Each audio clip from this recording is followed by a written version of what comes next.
Hi, Francesco. It's great to have you here at Virtuoso Symposium in Melbourne. You've been such a Thank great you. partner of this network, and we've done so many wonderful things. But I hear you have some pretty cool news to share and some insights about destinations that are up and coming.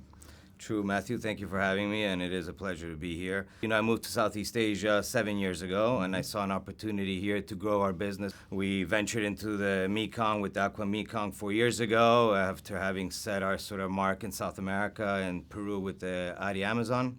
And I saw a tremendous opportunity in this part of the world because there's such incredible cultures, both bodies of water that are inland waterways and ocean-going opportunities, and they can all be explored within a few hours of what I call now home, which is Singapore, and where our headquarters are. I think really what the opportunity lies is to develop the brand and strategically place ourselves in this space with going coastal cruising, and that's really where the future lies for Aqua in the coming years. No? So tell me more about this new vessel. What's going to be called? Originally a British naval explorer. Called really? the HMS Beagle. And so Wow. we came across her. I came across her at a yacht show, fell in love with her, saw this opportunity to buy her from the owners. After tremendous negotiation, we managed to come to a deal in October of last year. We refitted her from 11 cabins when she was purchased. We converted her into a 15-cabin luxury expedition yacht. We're going to be calling her the Aqua Blue.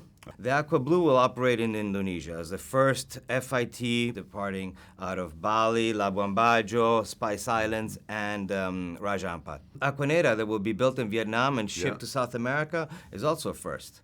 And that's a project in and of itself, because whilst we've got incredible designers in Vietnam, the design element will be Peruvian, but with a very strong influence on the rubber boom era of Iquitos and the Portuguese and Spanish influence of the colonial area. We've taken the design element to another level. 20 beautiful cabins, modern contemporary interiors, and obviously the natural beauty of the Amazon. You already set such a great standard. So, like, what stands out in your mind about when you say taking the design to another level?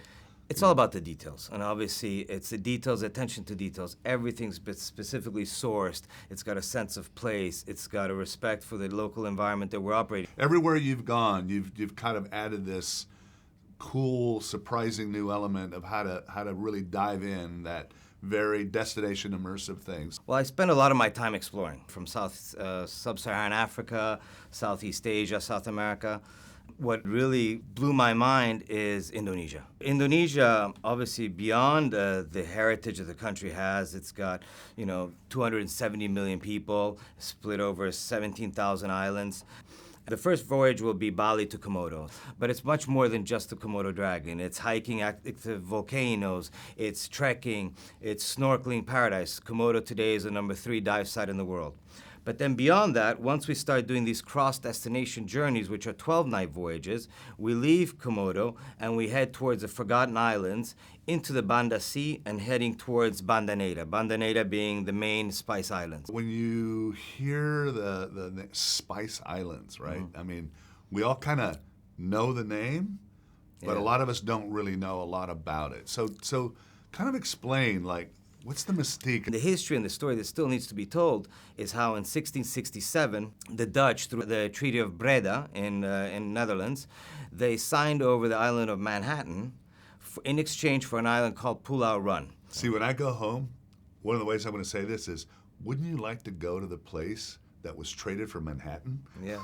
Yeah. I got to see that place. And that story has to be told. That's a great story. Yeah. So to be able to permanently go there for 8 weeks a year, between October and November, to Ambon and the Spice Islands is an incredible journey. Raja Ampat, which is the third destination, is the #1 dive site in the world. And to permanently go there to Raja Ampat, to see the birds of paradise. You've heard of the Wilson bird of paradise, and to see these limestone formation, which have become iconic as Instagram shots globally of these beautiful blue lagoons. We've customized the excursions for our guests in very small groups. Our guests can pick and choose by going to local markets or trekking hikes during the day or doing snorkeling activities. I think it's going to be a welcome breath of fresh air to see this part of the world develop for cruising in general. I think we're seeing a lot of first-time cruisers with us. Whilst a lot of our guests are not big cruise clients, a lot of our guests are saying, okay, they've been waiting for the right destination, for the right product, and they're willing to embark on this trip with us into these exotic parts of the world. Well, congratulations. It's very exciting, and we're very honored to be here, to be part of this announcement, and I can't wait to join you on this incredible journey of yours that